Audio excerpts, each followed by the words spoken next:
Hey there, Agile Adventurer. Just a quick question.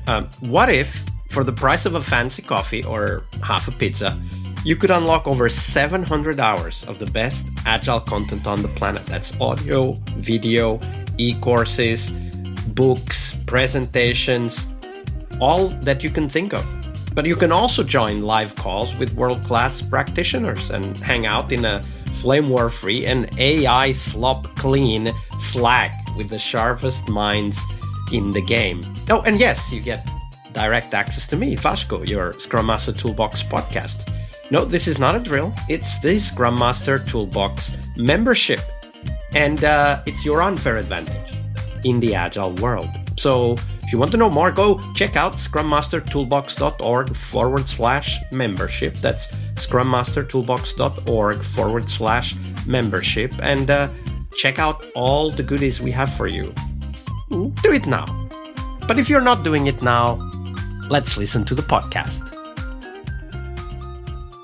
Hello, everybody. Welcome to our Wednesday, the biggest challenge question, which Bernie... Hello, Bernie. Welcome back. Hi, Vasco. So Bernie, our guest this week, will have the privilege of being the first to experience this question. And I will have the uncomfortable position of being the person who created the reason for our conversation. But here's the question first, so that everybody knows what we're trying to tackle. Now, as Scrum Masters, our work happens in the middle of complexity, teams, stakeholders, and organizations, projects, goals that are constantly changing. And that means that we're always facing evolving challenges. In fact, we could say that as Scrum Masters, we're moving forward from challenge to challenge. And the way we approach these challenges and experiments that we try, we've talked about experiments a lot this week already, defines how we grow as people and as professionals, but also how we help our teams, the people we work with, also grow as teams and professionals. Yesterday, we talked about a coaching skill called triangulation. Maybe this is what we are going to use today, because the question is, Bernie, in your current role or assignment, what is your single biggest challenge right now? So these, at this point in time where we're recording at Vasco, I don't have any coaching clients. Y'all, if you want to hire me, okay, great, I'm available. But that's not the point. So I'm going to take something that in theater is it's called utilization. When something comes up, you do it. So for everybody, Vasco is in Finland. I'm in California. And Vasco sent me an email that, oh, hey, we're going to change the question at 12 minutes past midnight my time. And I didn't get to see it until 5 minutes before we got on to start recording this week. And so when we got on, Vasco said, hey, we've changed this question. And so in a situation like this is a challenge right here that we're facing in front of us. It's complexity. And I thought through as I read, it's like, oh, how would I coach in this situation? One of the things that I tell teams routinely is when stuff comes up after the beginning of a sprint, what are you willing to give up to get it? So it was like, okay, so I'll talk through this with Vasco. And, it could be we defer making this recording. It could be we record on the old topic. It could be, we do the best. Okay, there's a bunch of different things that are here. And the way the conversation evolved, what you want to do when challenges come up, recognize that everybody is doing the best they can with what they have. Okay, that's a principle out of neuro-linguistic programming. Everybody has challenges all the time, and they're doing the best they can with what they have. And so Vasco hadn't recognized that I was in California with a time difference. And so just to kind of get him to see a bigger picture. So Vasco, I think the question I asked you was, hey, Vasco, what time do you go to bed? And your reaction was quite puzzled.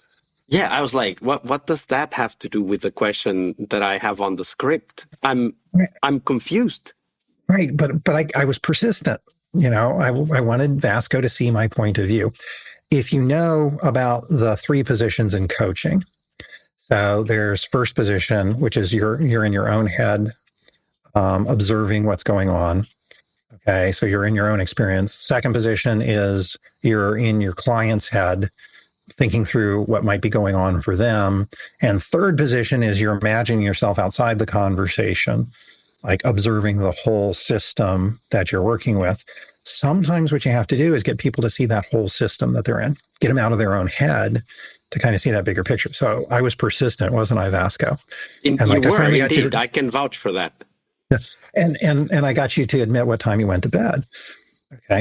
And then I said, so what time do you get up? And it was 6 a.m.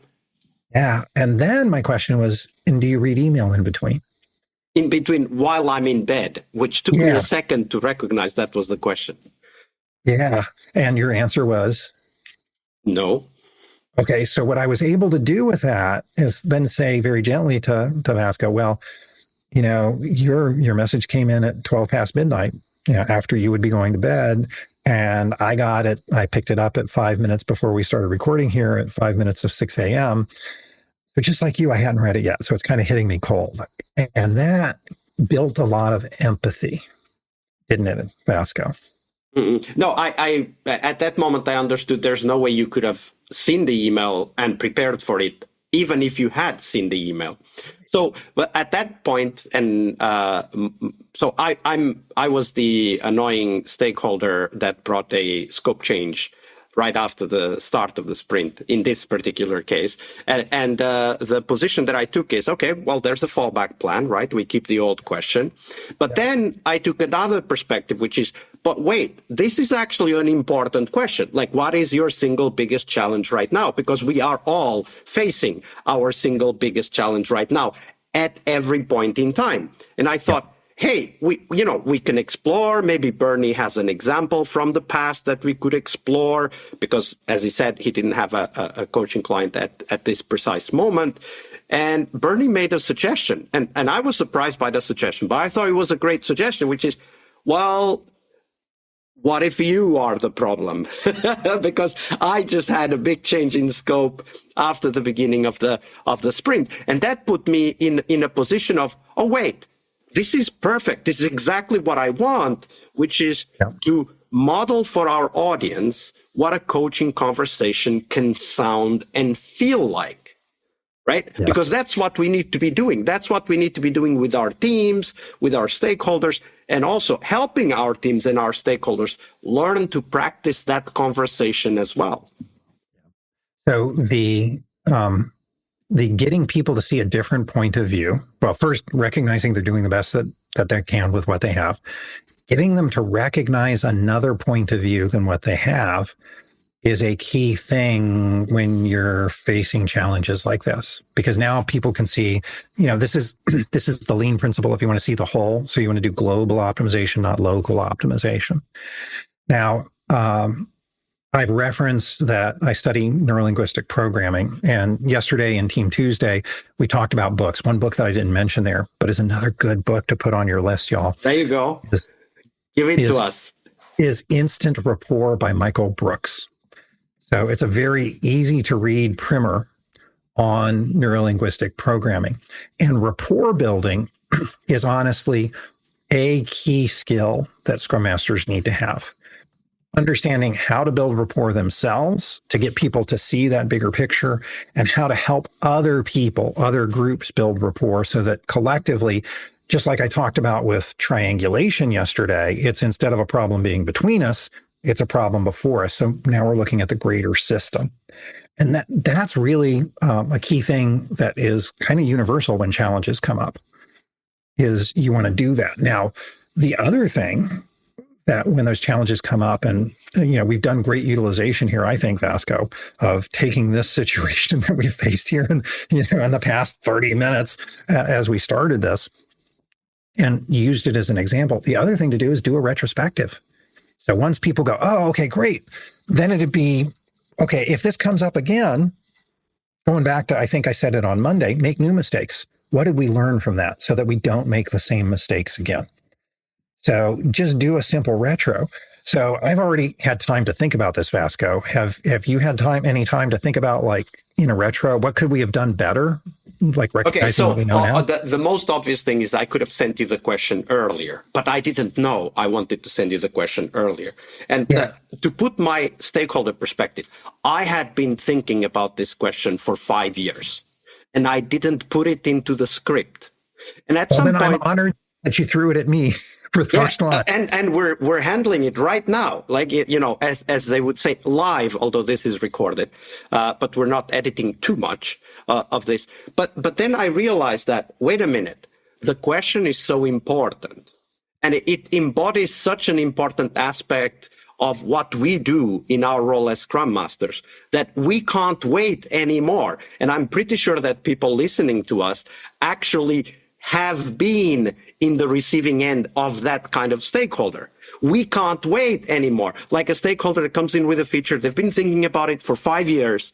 And when you react to it with defensiveness and resistance, they are taking all of those 5 years into the conversation. But you just heard it 5 seconds ago.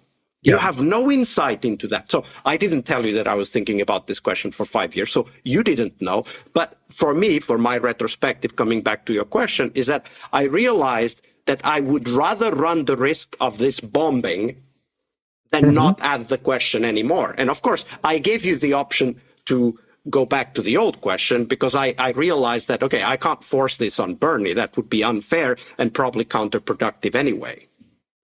Yeah. So it's a great example of make new mistakes. So, I honestly love this. One of the things that I thought, so when I prepped, I waited to do my prep for our recordings until yesterday because I had a whole bunch of stuff that I've been working on. It's like, okay, that's why we deferred until today to record.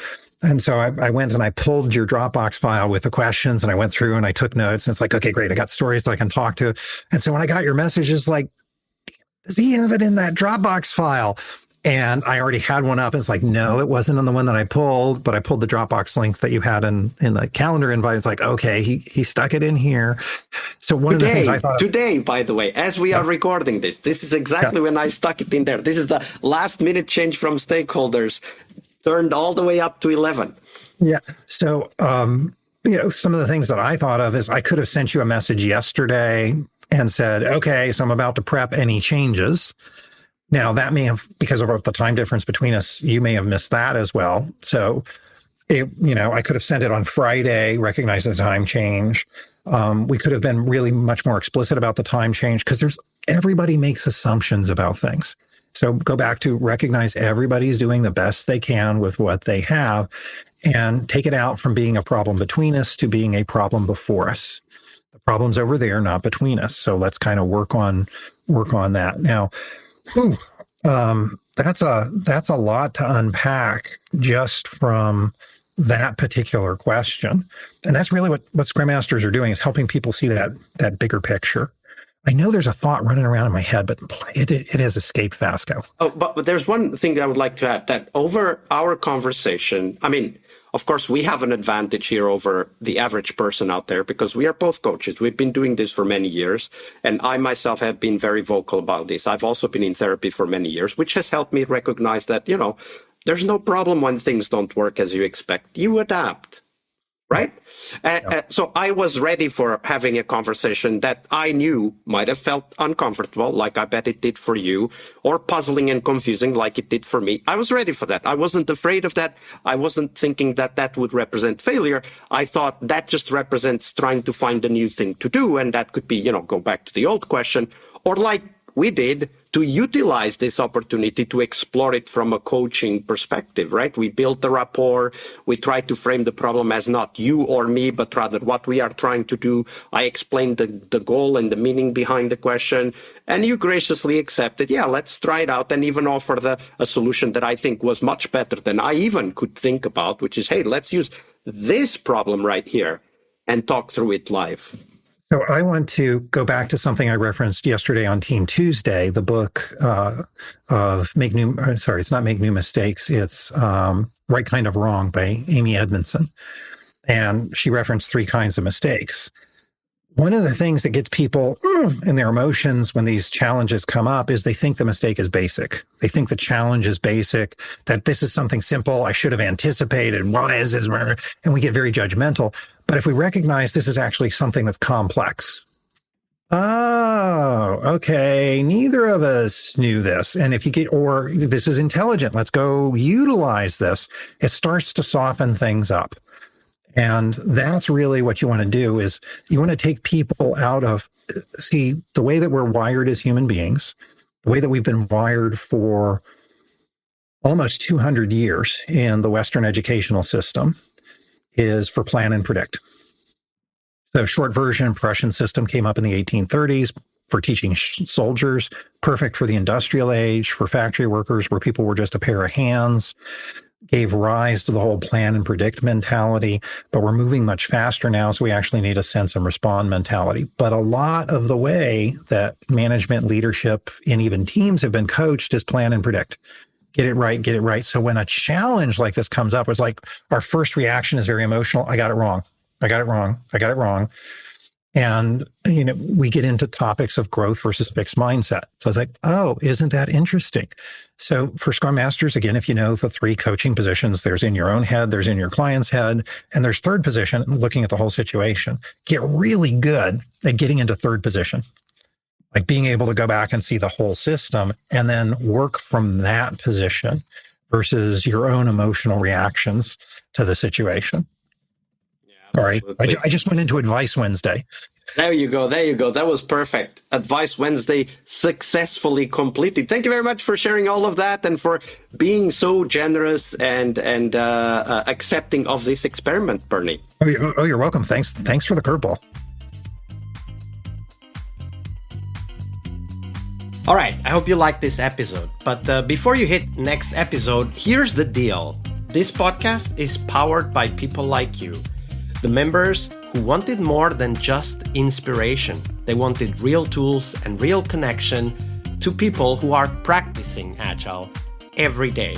We're talking access to over 700 hours of Agile Gold, CTO level strategy talks, summit keynotes, live workshops, e-courses, deep dive interviews, books, and if you're into no estimates, we got the pioneers of no estimates in those deep dive interviews as well. Agile business intelligence, creating product visions, coaching your product owner courses, you name it. You'll get invites to monthly live Q&As with Agile pioneers and practitioners, plus a private Slack community, which is free of all of that AI slop you see everywhere, and of course, without the flame wars. It's a community of practitioners that want to learn and thrive together. It's the best place to connect with community and learn together.